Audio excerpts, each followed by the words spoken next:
सौ रुपया हो, सौ रुपया गवैया कदीम है, सौ रुपया गवैया कदीम है, सौ रुपया।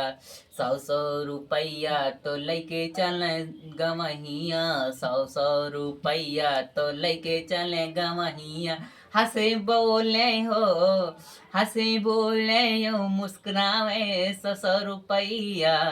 हंसे बोले हो, मुस्कुरावे गवैया।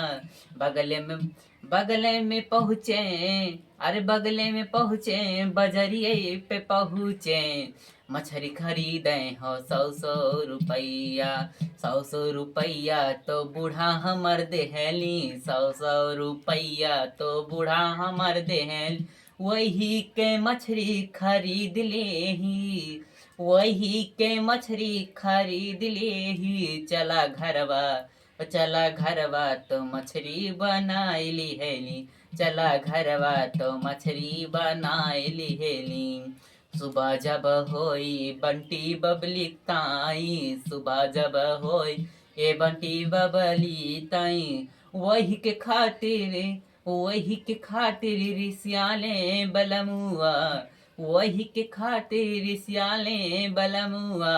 हम गरियावे हो, हमें गरियावे, हम गरियावे हो, हमें गरियावे। पापा हमर फोन करे जब हमें बोली, पापा हमर फोन करे जब हमें बोली। पापा से कही, अरे पापा से कही तू दम दई के सौ रुपया देहला। पापा से कहली तो दम दई के सौ रुपया देहला।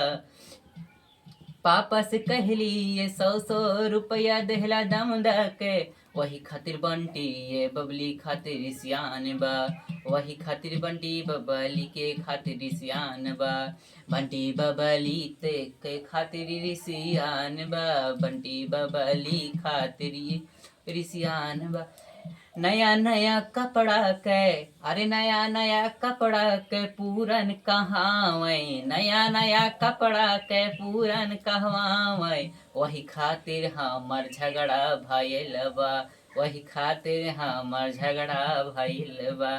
झगड़ा भइल बा हो, झगड़ा भइल बा। सौ रुपया, ऐ सौ रुपया गवहिए पावे। मुस्कुराता ये घर आई तो आवे, मुस्कुरावत ये घर आई तो आवे।